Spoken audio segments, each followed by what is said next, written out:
యెహోవాను గూర్చి ఉత్సాహగానము చేయుదము. రండి యెహోవాను గూర్చి ఉత్సాహగానము చేయుదము. ఆయనే మన పోషకుడు, నమ్మదగిన దేవుడని. ఆయనే మన పోషకుడు, నమ్మదగిన దేవుడని.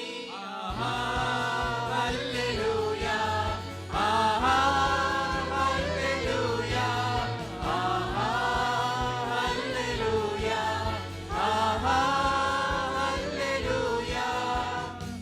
విరిగి నలిగిన హృదయముతో దేవదేవుని సన్నిధిలో, విరిగి నలిగిన హృదయముతో దేవదేవుని సన్నిధిలో